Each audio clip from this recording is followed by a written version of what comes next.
So, hello everyone. Glad to be here with you in this training. Um, my name is Abdelhadi Al-Bakir. I'm a professional voiceover. I've been working in the industry for a couple of years, like 3 years, and I'm also interested in podcasting. I've worked on some podcasts and collaborated with other people to create their podcasts. And I'm here today with you to introduce you to podcasting. So, the general idea of this course is going to be about how to create a podcast on a budget. So, a lot of things that set people down is they think that podcasting in itself is a complicated process or it's going to take a lot of resources. In this course, you'll be assured that everything is really easy and at hand, and you can launch your podcast as soon as you want. Generally speaking, this podcast is directed at beginners. So everyone who's have an idea about podcasts and how to create a podcast or want to launch their podcast, this course is for you. We're gonna walk you through a lot of things that you need, a lot of essential matters in relationship to podcasting, and this session is about content creation. Okay, what you would expect from this course. So we're going to be talking first about the state of podcasting because you want to know how big the industry is, how many people listen to podcasts, in what way they listen to it, what sort of mediums they use, what are their behaviors, and so on and so forth. And these stats or these information will help you situate yourself and position yourself before or while thinking about creating your podcast or launching your podcast. Um, and then we're gonna talk about formatting your podcast. This is mainly about different shapes and structures that your podcast can take. We'll be talking about several formats, and then the point is that you can choose or see which one is best suited for you and suited for the content you wanna put out there for people to listen to. And then we're gonna pick one of them, which is the interviews format. And then we'll be talking about how to interview guests, how to prepare yourself, how to invite them, how to prepare your guest and yourself as well. And last, we'll be talking about one of the things that really sets people down and think it's the main issue with podcasting, and some people just decide not to launch their podcast just because it's kind of complicated, which is the tech side and equipment that are needed to start a podcast. But still, you're going to see that it's really, really affordable and it's really easy to create one. And above all, just to remind you, the point of this training is to start a podcast on a budget. So you don't have to worry about that. Okay, so of podcasting. State of podcasting. Okay, as I said, we want to know how many people listen to podcasts and who are they? How old are they? Because you really want to know your audience thoroughly before you launch your podcast. Because at first you want to direct that podcast to certain people and not to everyone, because basically not everyone's going to listen to your podcast. Now, I'm going to introduce you to some stats so you take them in mind when crafting or when preparing to launch your podcast. It's based on one of the most comprehensive, I guess, I believe, one of the most comprehensive reports about podcasts, which is Edison Research Customer Podcast 2009. Well, it mainly revolves around podcasts and the situation of podcasts. It's US based, so don't overgeneralize these stats. So the first one is 8,000 new podcasts launch every month. That's a big number, and some people would think that there I have no place there, but still, like, it only shows you how big the industry is and how fast it's growing as well. But when you go there, you're gonna find, as the stat mentioned, or as the stats show, 7,000 available podcasts for listening, but only 80% are active. So some people will think, like, if there's this big amount of podcasts, I shouldn't be bothering creating one, because basically you can't finish all of that or listen to all of that. But still, if you look at it from the perspective of consistency. Okay, so you'll realize that only a small proportion of it do listen or are active in their creation of podcasts. 70% of people, and actually that small percentage shows that you still have like chance to go and create a podcast and keep going, because you don't have to stop. If you stop, like, people will stop listening to you. You have to be consistent, and that's something we'll be talking about later. 70% of people familiar with the term podcasting, so you don't have to worry about, do people really know what podcasting is? Although this could be an issue, like in other countries, because as I said, this is US based statistics.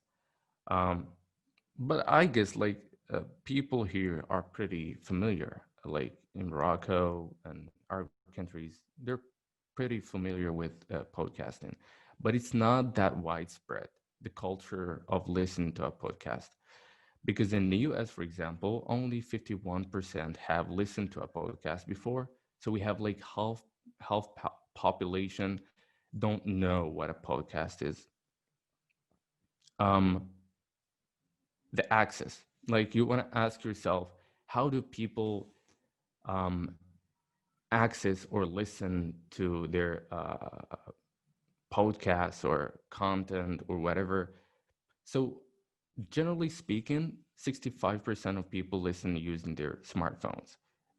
If you think, like, why why not desktops? Well, personally speaking, I listen to podcasts like all the time, but only in rare cases, when somebody emails me something on my desktop. At that moment, I listen to it while I'm doing something else, and then I listen to the podcast on my computer. But generally speaking, I use my smartphone or mobile device or whatever.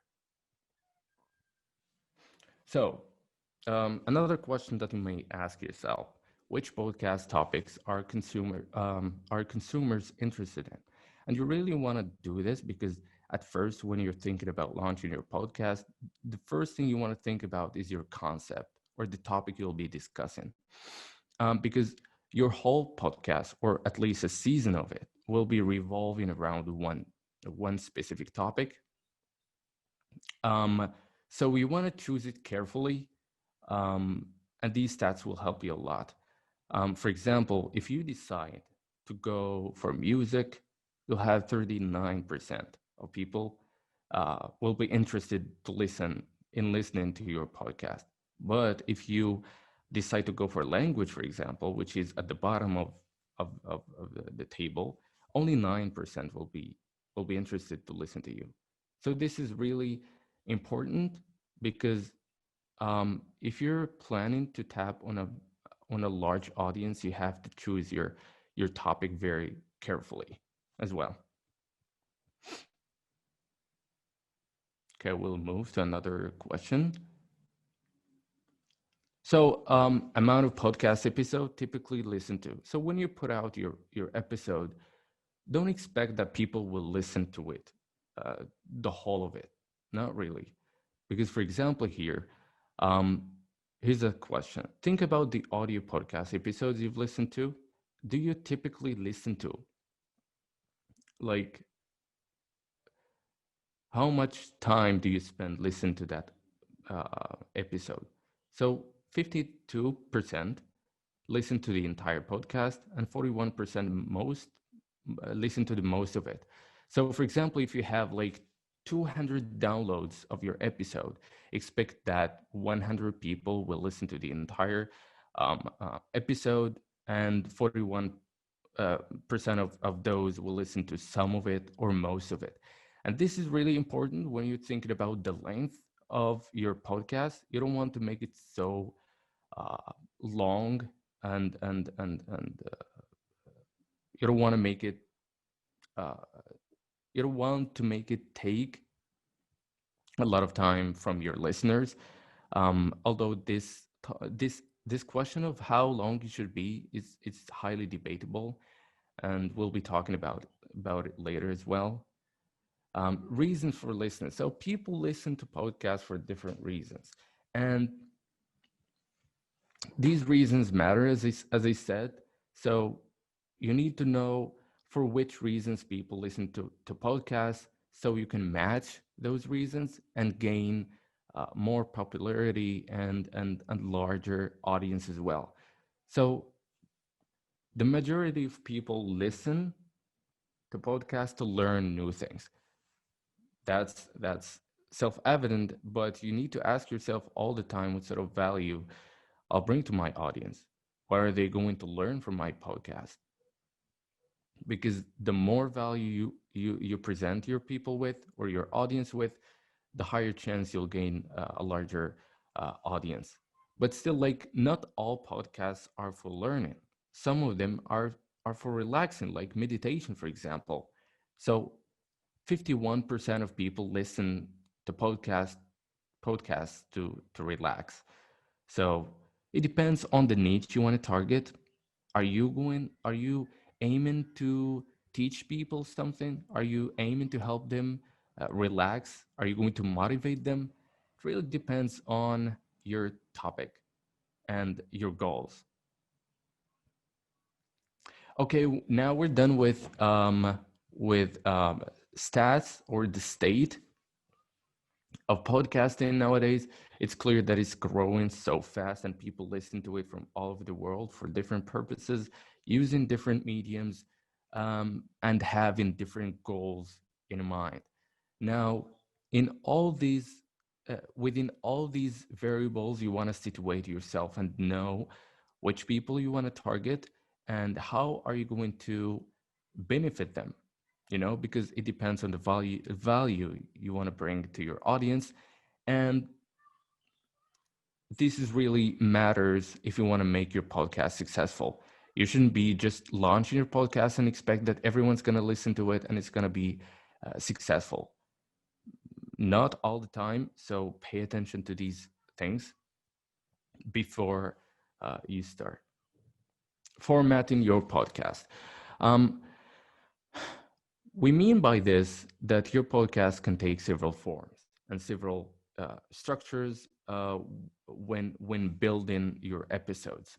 So the most common one is interview podcasts. Basically, what it means, you invite a guest and you discuss a certain topic. Probably you discuss things related to something in common between you and your guest, or something about your guest himself. Um, they're most common, I guess, and they're the ones who made people excited about podcasting because they were so common when podcasting just came out. Um, the second one is solo podcasts. I guess this is one of the most easiest forms of podcasting because it's only you and your mic and your script. That's all what it takes. But by the way, I'm gonna walk you through all of these in details later. Um, Third, we have multi-host podcasts, and it basically means that uh, you are there and you have your co-host, and maybe you both hosting the whole episode, or maybe you invite uh, a guest. And then we have roundtable podcasts, and it basically means a bunch of people around the table discussing a certain matter or different things with a mic in between them, and they're listened to, and they're discussing like a common topic. So podcast formats, as I said, we're going to start by interview podcast. So as I said, you bring um, guests to your show and talk to them about things they're interested in and you are interested in. It's a good opportunity actually to bring a lot of value to your audience, because you bring people that you believe your audience will be interested in. Okay, and it keeps them actually coming back, because every time you bring in uh, a new guest, and therefore a new content, and they're going to learn all the time from your new guests. It also a good opportunity maybe to reach out to new audiences after each guest, because when you invite your guest, there's a high chance, and the episode went well, there's a high chance that he or she's going to share it with their network. And what that basically means, you have more access to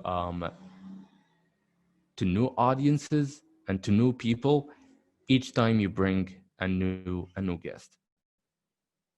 And that's good also for networking, because when you bring a guest and you discuss things, you kind of develop a certain relationship. So for example, if you are a business that does B2B advertising, or yeah, does B2B, for example, sales, you want to bring or invite other CEOs, or maybe you're a fan of someone, a leader in your environment, and you've been following their content for so long, and you just want to have a chat with them and learn from them. That's good as well for networking. Um, it also takes some time. You want to pay attention to these matters. It takes some time, because it takes some time and effort, because you want to schedule with your guest. You want to see when they're available and when they're not. So and also you want to decide whether you want to do it at your space or remotely, and then you got to figure out which medium you want to use if you decide to use it do it remotely. So you have to pay attention to these variables if you want to do interviews. So solo podcasts. So as I said, they're the easiest forms of podcasting, because you do it on your own, on your pace. You don't have to schedule anything. It's only you and your script. Sorry. It's only you and your script and your mic. You decide which time you want to do it and how many times you want to do it. You follow your own schedule, whether you want to do it weekly or twice a month or whatever suits you.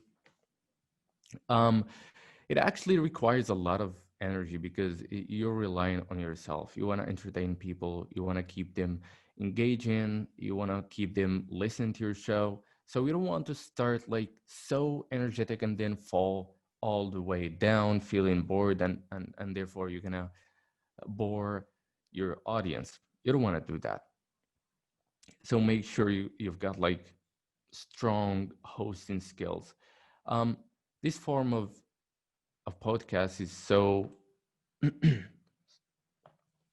it's so popular with comedians, personal development coaches, and meditation, because they said it's easy. You can do it on the go. You don't have to schedule much. You can work on your pace as well. You don't have to worry much about preparation. Also, you can get your script. What are you gonna say? You want to do it. You can prepare for it. You can script everything. It's like, for example, the screen in front of you, and you have your mic beside you, and you read everything. Just make sure that the way you read it should be more conversational. So sometimes when you have the script in front of you, you just um, keep reading it like you're reading a book. You shouldn't be doing that. Um, You may want to try to make it spontaneous and conversational. And sometimes when you're using the microphone, it happens so many times for people who've experimented with microphones will know this. Sometimes you plug your earphones in your ears like this, and you hear exactly what the mic is recording. So you hear yourself in the mic. What generally this causes is, that's why I'm putting it down. What really causes is sometimes you you follow a style that is not yours. It's like you are in the radio, you're speaking at people, not to people. So you go so energetic and you do like a style that is not yours, and that does not make your podcast authentic. So make sure you follow your style. Be yourself. It's you. It's your show. You're the one prepared for it. So make it uh, like unique to your style, because people are interested in when they come to listen to your podcast, they wanted to know who you are. So make it go uh, according to your style. And then we have multi-host podcast. So it's like, for example, you and your friends just decided to have a podcast and discuss your favorite films or sport, something similar. And then you come all together and start discussing things. And maybe it's only, uh, there's only two of you, or maybe three, or maybe four. It depends on you, uh, on what you can do. Uh, and then you could be discussing things and talking to each other, or maybe you could be interviewing guests. Okay.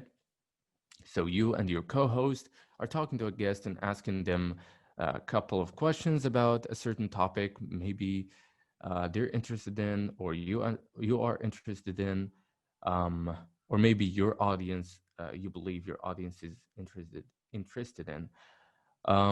It's really useful. It's useful because it helps a lot with preparation. Um, it releases some responsibility when it comes to commitment to podcasts, because you have someone else to help you with. You can either split the work, or I don't know, like you could do half, he or she could do half, whatever suits you and whatever you want to do about it. It helps also because life is ups and downs. Sometimes you're not really available to record, or maybe you are sick or something similar like that. So you are unable to host your podcast or episode. So basically, your co-host is going to take your place or take your role when it comes to coordination, marketing, or he could just record the whole thing without you.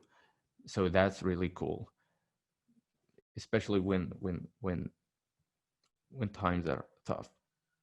When times are tough and you want to let your audience down. So, for example, if you're solo and you don't have anyone to help you with your episodes, if it happens and you got sick, or maybe you got something urgent, you won't be able to drop uh, your uh, your episode. So having a co-host helps a lot. Just one last tip: if you are a solo host, for example, you want to have another host with you, you may want to think about choosing someone who's got a different style than yours, maybe a different sound, because it helps audience know who's talking and who's hosting the episode. Um, so the last one is roundtable podcasts. As I said, it includes a group of people talking. That's basically a roundtable and people talking. No preparation needed. When there are a lot of people, you could conjure up like different topics, and people will keep giving their different opinions. It actually provides a lot of value, because your audience will get to see things or discuss, yeah, see things from different angles, I would say, because each one from the group is talking or discussing the matter from a different perspective. So yeah, it provides a lot of value for your audience. But when I say there's no preparation needed, it doesn't mean that it's 0%. There is preparation, and sometimes uh, this is something you want to pay attention to. When a group of people talking, there's a high chance that you're going to go, or at least your guests are going to go off topic. So that's that's not good for your episode unless you want it to be very, very long, and you don't want to lose your audience because they could get puzzled because they came for a topic and then they're listening to a completely different topic. You don't want that. So it's okay to tell your guests to come back to the topic after they finish their ideas. So keep that in mind as well when you're hosting a roundtable podcast. Yeah, coordination can be challenging because when you are inviting multiple guests and like more than two or three, it's going to be hard to schedule a time where or when everyone is going to be available. That's in case you want to do it at in your space. If you want to do it remotely, you want to think about the medium you want to use, because some platforms allow you to have these meetings but with only limited number of people. So you have above two or three, you'll have to pay. So the more people you have in your roundtable podcast, the higher expenses are going to be in case you want to do it remotely. Um, so yeah, how long, that was it with podcast formatting. There's there's this question that people ask so often, which is how long should your podcast episode be? Well, it's really interesting, but it's hard to answer the question with one particular answer, because it really depends on you, on what suits you and what suits your audience. Now you want to ask, how do I know what suits me or what suits my audience? Well, it really depends on which people you want to reach and what sort of info you want to deliver to them or value you want to deliver to them. And here's how you can do it. So when you're first starting, you can imagine or have a picture of how your listener looks like, because it helps a lot. In sales, they call it ideal customer.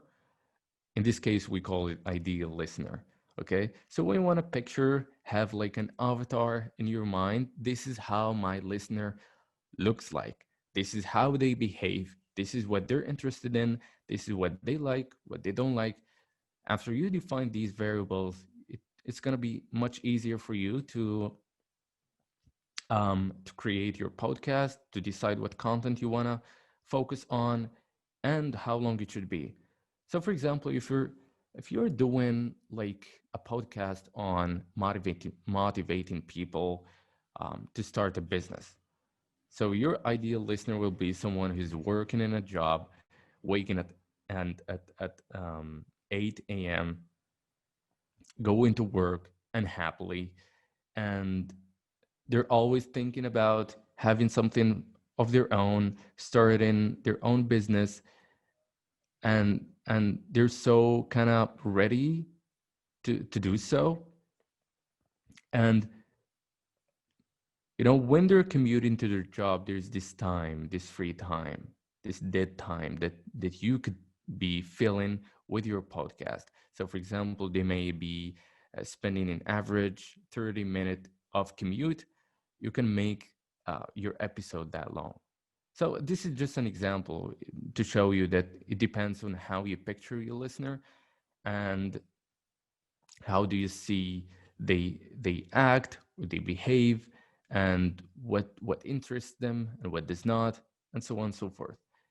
Pin down pin down these variables, and you'll be able to figure that out.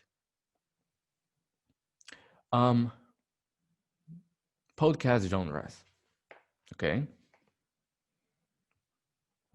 so we talked about um, categories previously, or topics. Now we want to talk about um, genres. So when you're launching your podcast or thinking about creating one, you want to know which genre you want to classify it, uh, in which genre you want to classify it, and that's really important, because when you put it on platforms like Apple Podcasts or Google Podcasts or whatever, they ask you to categorize your podcast. You should know which genre it belongs to. Um, it is important, and also it's self-evident. So, for example, if we're talking about, as I said, um, uh, motivating people to start their business, it's clear that it's gonna be fit in business genre. But here's something else you wanna bear in mind. You don't want to follow that systematically. So, for example, if your podcast sounds like business, you want to put it in business category. You want to go to genres that are less crowded. If you're just starting, you don't want to go to business, because you're gonna find like a lot of podcasts that are already established there, and they have millions of downloads as well. You don't want to go there, because the competition is gonna be fierce. You won't have like much room for you to be listed as top, uh, to be listed at least on the on the on those platform, or at least gain audience, because everyone is listening to those top-notch ones. So you want to go to a genre or a category that is less crowded. So, for example, the one I mentioned before, that example, when you want to motivate people, you're creating a podcast to motivate people, you could you could put it in society and lifestyle, for example.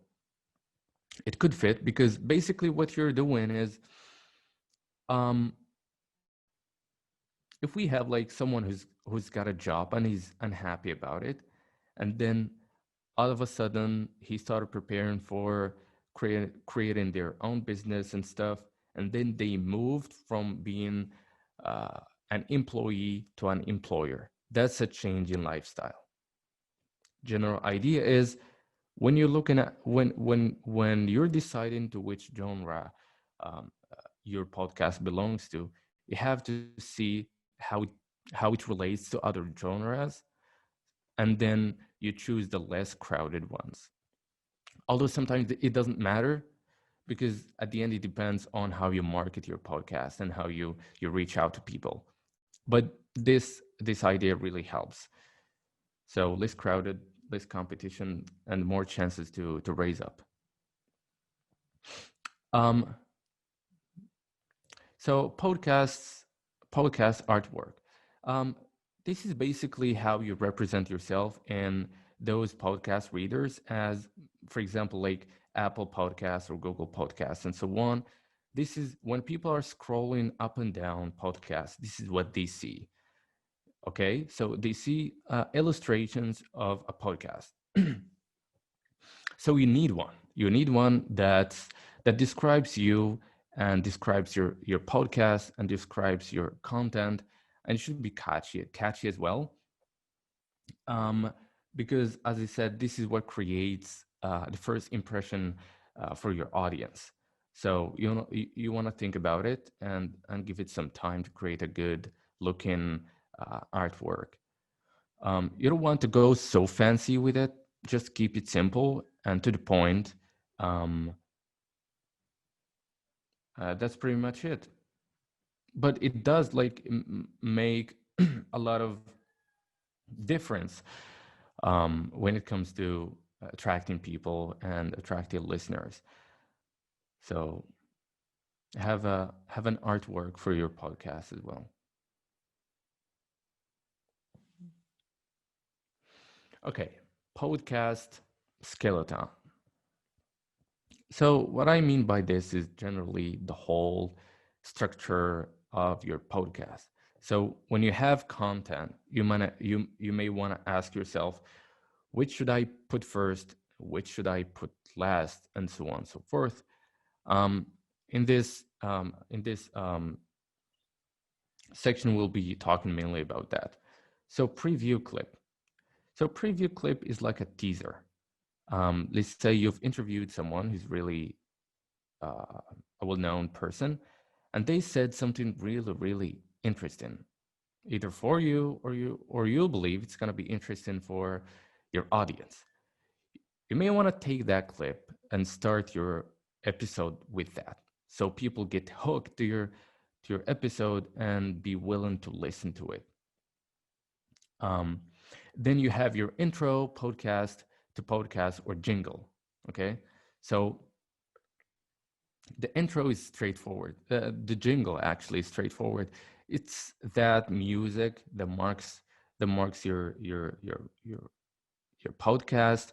You can either, it's like those uh, sound effects that you hear in the radio, which means that the show is gonna start, or maybe the show has ended, or maybe you could go like um, you blend your podcast name with a background music.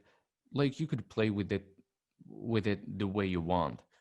You could actually hire people to do that for you, but it's pretty simple. You can do it on your own. Then you have the intro to your episode. At this moment or at this part of your episode, you want to tell people about what they would expect from your episode if they listen to the whole thing.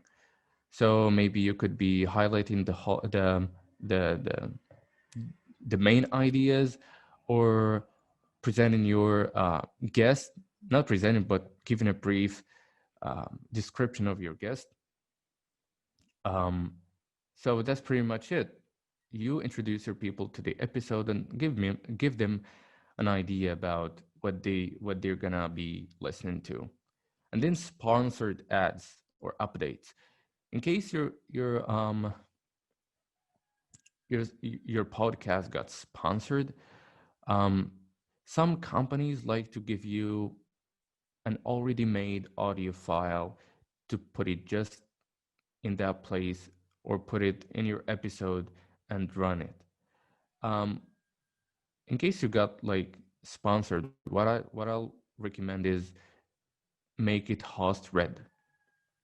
And host read basically means that you get from them the ad and read it by yourself, because this way like it this way proved a lot of efficiency, because people trust you more than they trust sponsors. So when you read it, and you can tell your sponsor this, when you read it, they they they gain a lot of trust, and they're more likely actually to um, to follow your referrals, or uh, buy the products you're promoting, or whatever you're promoting. If you don't have any sponsors, just give them updates about what's new, what's going to change in your podcast. Um, what are your plans, for example, something you want to share with your audience? What are your plans for the future to make the podcast better? So updates, anything that could be uh, relevant to new things in your podcast. And then,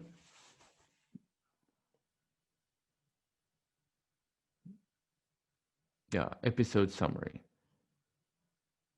Actually, I've missed one, which is episode, which is basically the whole episode, whether it's your interview or your solo episode. You just put it in this way. I forgot to add it. So that's the main content of your podcast, and it's gonna take the whole, or probably the bulk of your episode. After, you can provide an episode summary. You could tell people about the main things you've discussed, the main ideas, the main topic, and you're gonna just squeeze that, like, and give a summary about the whole thing and what you've talked about in the episode. And then call to action. And call to action basically is to encourage um, your listeners to either subscribe to you or watch or listen actually to other episodes you've released, or maybe to follow someone if you have sponsored for that, if you have sponsors for that.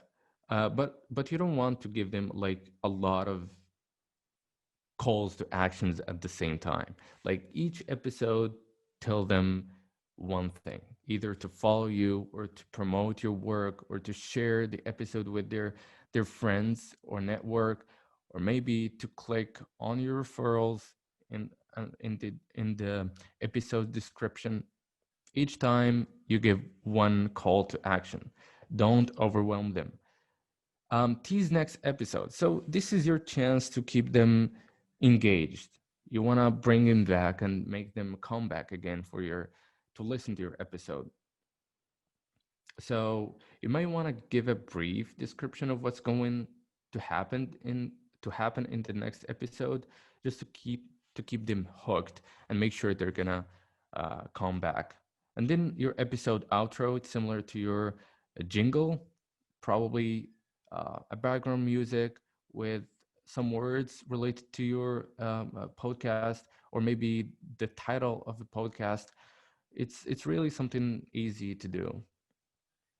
Um, so basically, that's how you could um, structure your podcast. Like most successful podcasts follow the same structure when they present their episodes, but still, like you don't have to follow this like rigidly. You can still play with it and add some new items or whatever that you see is better for your content.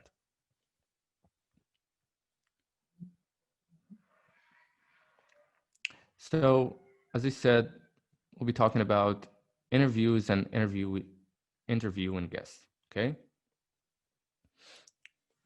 So here are some tips that you want to follow if you have an interview-based podcast. So the first one is find guests you're really interested in, because if you're bringing people just for the sake of bringing people, um, it will be evident in your podcast or episode that you are not really interested in them. But in in in in contrast, if you're really interested in that person, you want to know more about them. Um, it helps with creating an engaged conversation and really spontaneous conversation, because you really want to know more about the person. But still, um, you don't want to know everything about him in your episode. You have to do some prior research about them, which is the second tip, which is do some research on your guest. But don't over research your guest. You may leave some space for discovery. You want to know something new while you're in the interview. And um, sometimes because we over research our guests, we have the story full or complete in our minds. And that's not the case for our audience. Our audience just got to know who is talking and who is the guest. So if you're over research and you neglect the fact that your audience doesn't know much about the guest as you know, sometimes you keep switching from one idea to another, or starting a story from the middle, or talking to a guest about something that happened, but uh, you didn't like take time to explain that to your audience.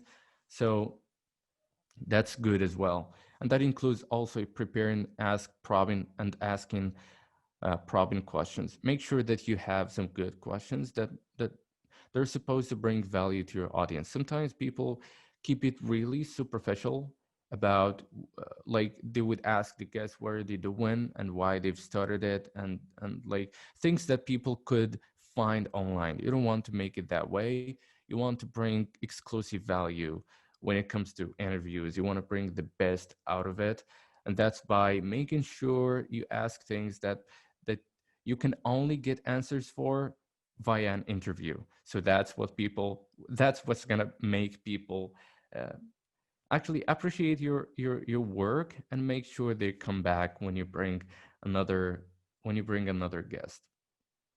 Have a pre-interview process. That's really useful because you want to, at this stage, you want to make sure that the technical side is okay and it's going well, and also to ensure your your guest about how the process is gonna go. So, for example, if you're going to edit the interview later and remove those parts when your speaker is hesitating, or there are a lot of there are some long pauses, let them know that you're going to edit that, and let them know that they could take their ample time to think about their answers and to take time to rephrase. For example, if they didn't like what they said, they could just say, "Can I say it again?" And then you go like, "It's okay because everything's gonna be edited in post." That's really helps because it puts your guest in ease or at ease and make them really comfortable. And as a result, when they're really happy about what they said and how they performed, they're more likely to share it with your network, with their network actually, which is good for you because you're gonna gain a new audience for you.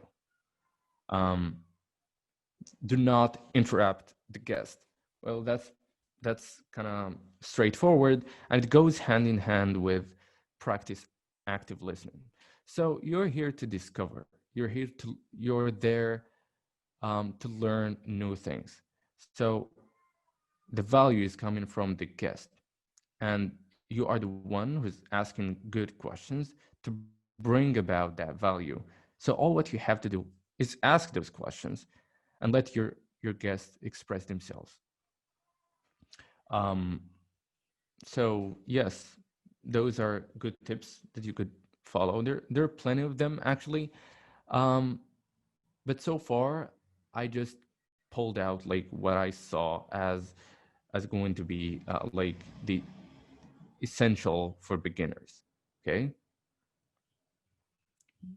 All right. So we reached the technical side of the whole process. Okay. Picking a microphone. Like a lot of people don't even bother to give it a try when it comes to podcasting or launching a podcast because they believe it's going to be so expensive. Um, Unless they have good equipments and high-end equipments, they're not gonna give it a try. Well, um, the tech side is really important, but it's not something that will put you down or prevent you from starting your podcast. Anyhow, the first thing people really get worried about is what microphone they're gonna use. They're like choosing a microphone can be really really hard because there's a lot of things, there are a lot of variables that make a microphone different than another one, a microphone suitable for this goal or not suitable for it. So there are a lot of choices that you can choose from when you're navigating on the web looking for a suitable mic for podcasting. But you can do it like by looking for mics that are suitable for podcasting exclusively. So I have three mics here. Actually, they go from the less expensive to the most expensive, but all these are pretty affordable. Like we have, first one is the Audio Technica 8020 2020 USB, and we're going to be talking about the difference between XLR and USB microphones as well, because it's really important as well. Blue Yeti USB and Boya by M1. So if you really want to start this podcast or your podcast on the cheap, I'll recommend Boya by M1. You can just plug it on your phone and you're ready to record. It's gonna set you back for $20, 200 dirham, Moroccan dirham. It's pretty cheap, really, and it's of a good quality, decent quality for the price. I've used it. It's good. You can go with it. It's omnidimensional. We're gonna talk about this as well. Um, if you want to go for a mic, a professional mic, you could go for USB microphones. They're cheaper than XLR. Um, you want to also choose that according to their polar pattern, which is something we'll be discussing now. But these are pretty good choices if you want to pick up pick a microphone. So when you're buying a microphone, here's the things that you want to consider: USB versus XLR. So USB is really straightforward. You have your USB at hand, and you can just plug it right away in your computer, and here you are ready to record. But the quality is kind of lower than XLR, which they require what's some of them require phantom power, but generally they require another device. It's called audio interface or mixer, which gonna transform those audio signals to your computer, and your computer will be able to read them or transform them to an actual audio. They're of high quality, so if you want to really invest in your gears, XLR will be your best choice. But USBs are pretty decent. If you want to go with them, that's cool too. Or what are its polar pattern? Well, polar pattern basically means from which direction it captures voice. Is it from the front, from the back, from the left, from the right? So for example, the one I'm using right now, it captured the voice from the front. Some microphones capture from all sides, and they're called omnidirectional. So for example, if I'm talking into the mic from the side, my voice will be less clear because it only captures the voice from one direction. So Blue Yeti is, as the one I showed you, this one in the middle is omnidimensional, as well as this one in the right, Boya. Omnidimensional are really useful in interviews because you just can put it between you and you could talk, and it's gonna catches your voice. Both for omnidirectional, for the microphones that capture the voice from one direction, it means that each one or each speaker has got his own microphone. So from the perspective of expenses, like it's better to have an omnidirectional microphone, especially if you're doing interviews. If you like and you want to go for solo podcasts, like one directional polar pattern will be good. And all microphones, I guess most of them have one direction from which they capture the sound.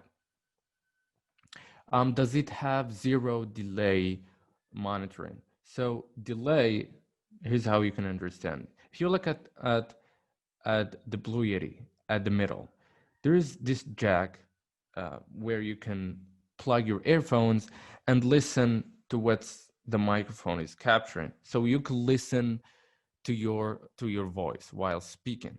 So some mics have delay. So you'll go like hello, and it takes some time to go back to to your headphones and says hello. That's not practical because it's gonna confuse you. Some mics are real time. They have real time monitoring, especially with XLR microphones. So think about that as well. Also, how portable it is, or is it? Um, for XLR microphones, which they have mixers and cables and stuff, and also a stand from for which on which they get plugged, it's really hard to move around with them. So if you're planning to have interviews and you're planning to go somewhere all the time, and maybe travel to another city or another country to meet someone and have an interview with, you may need to consider having a portable, maybe a second microphone for such matters. Okay, there are plenty of them actually, um, but think about that when you're thinking about purchasing a microphone. So now we're done with the mic. Um, let's see now. Um, okay, let's talk about now podcast recording and editing. It seems complicated, but it's not. It's really depends on how much you practice it. Once you practice it, it's gonna be a really like automated process, because at a certain point, um, you could use or create what's called templates on your software, and then you can just bring the content and put it there, and you don't have to go through the same process all over again each time you record a new episode. So here are the softwares that you can use. We have Adobe Audition and Audacity. Audacity is free. It's free and you can use it as you want. Is open source software and it's pretty decent. Adobe Audition is more professional from the layout or from the user interface. Like everything is way better than Audacity, but it depends on you whether you want something for free or you want to have a subscription. But I really like Adobe Audition because it's really user friendly. Actually, they're both, but it depends on your own preference again. Um, it's user friendly, and as you can see, this is a screenshot from the software. Actually, since we're talking about podcasts, it has some pre-installed templates for podcasts. So this one, as you can see that each track has its own effects and it's labeled. The first one is called host, the other one is the interview, and the third sound effects for your intro or outro. The first one, you can just put the audio file that you recorded yourself. And the second one is for your interviewer, and then put them together. It's pretty easy and pretty straightforward. Um, but there are plenty of courses and online courses on the web, on YouTube, that you can follow in order to have or to familiar yourself with the process of editing. Um, so that's exactly what I've explained to you. You import the audio you've previously recorded, your audio and your interviewers, your guests' audio as well. Use track one for your main audio. Okay, so the one you've recorded yourself, and place the audio material in sequence. So you want to know which, as we talked about in the section of podcast skeleton, you want to know which one or which part you want to put first and which one comes the second. Then leave an empty track underneath for editing. So while you're editing, there are some parts that you want to remove and just drag aside. So we want to leave a space or a track, it's called a track, where you can just put everything there. So at the end, you can just delete everyone and get rid of it.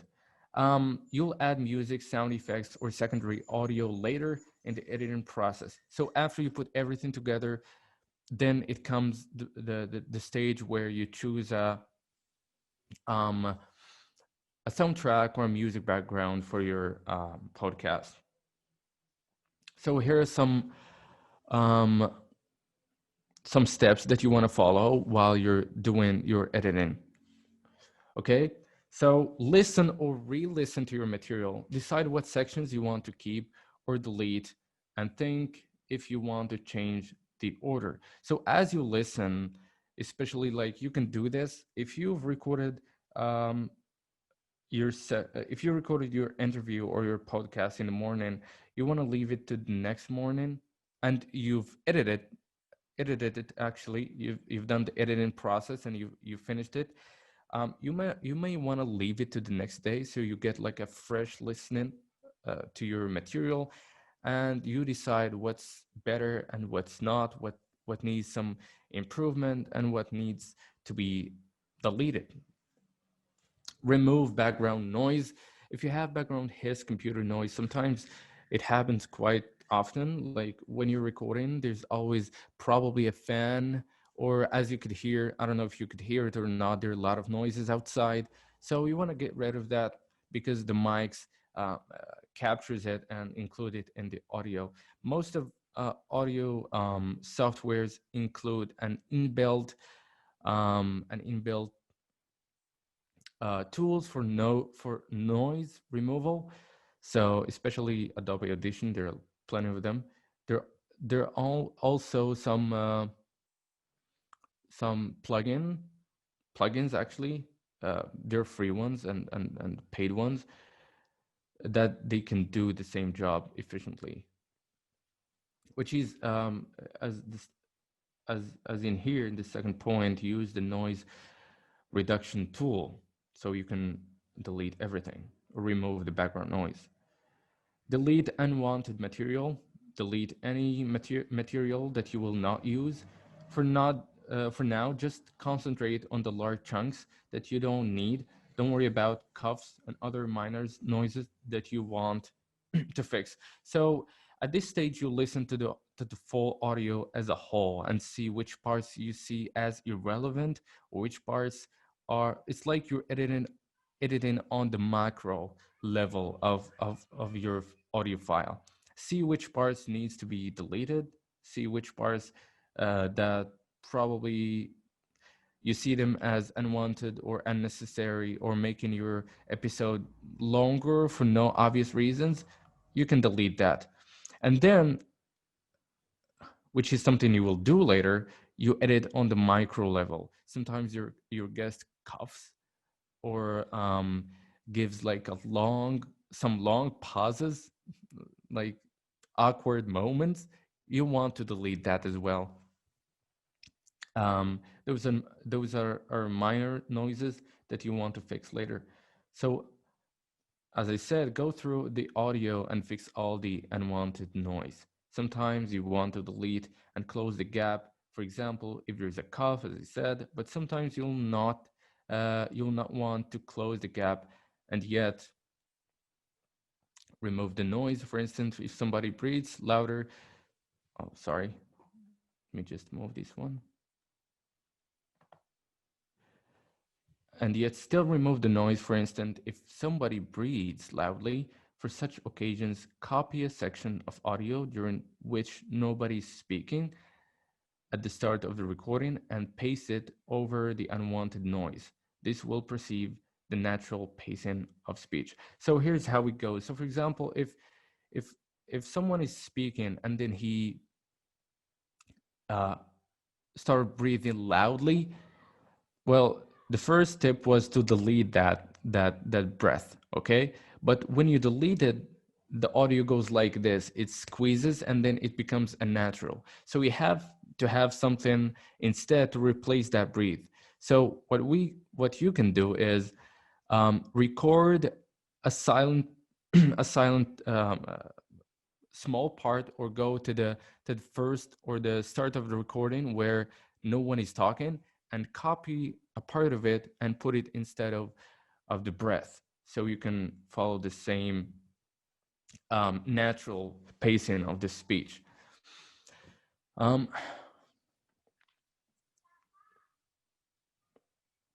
make it volume consistent throughout the podcast. So sometimes if you're doing an interview and you have two separate microphones, um, you may notice that some mic, one of the mics is is pretty low in volume, and the other one is pretty high.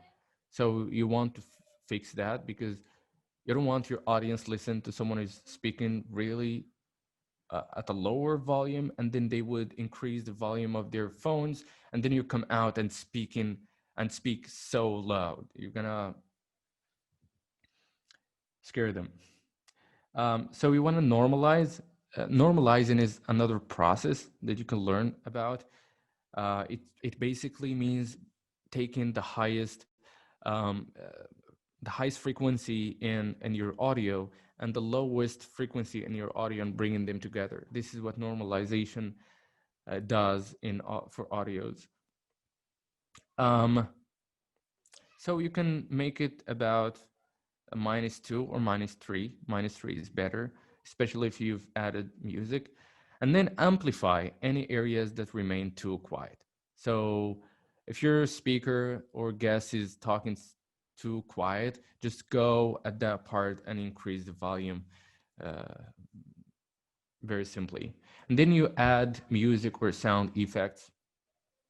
Um, Sound effects, you can add them for your, as I said, your jingle and your outro as well.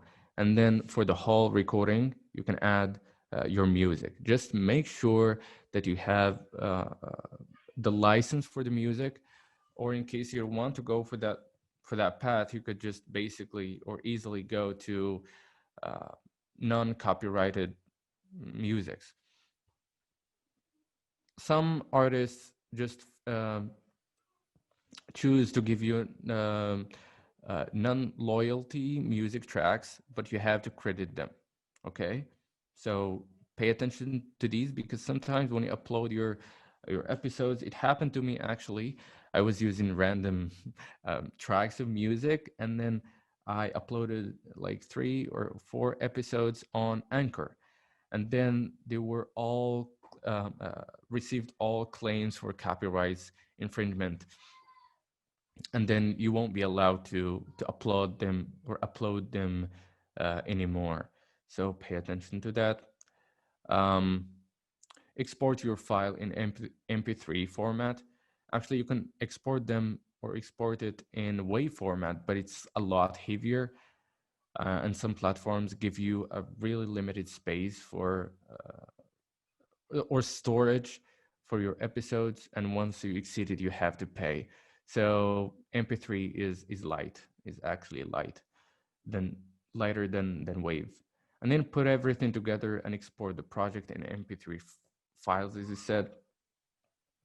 And yes, the next training will be talking about how to host your podcast and how to uh, market it and monetize it as well. So we've arrived at the end of this training. Let me know if you have any questions or any inquiries or something that you didn't understand.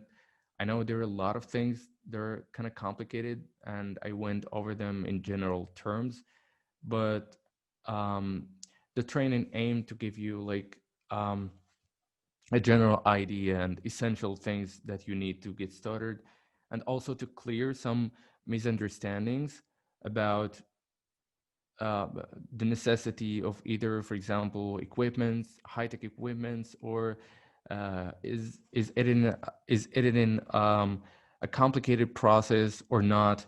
So I hope this benefited you, and I'll be waiting for your questions if you have any. Thank you so much.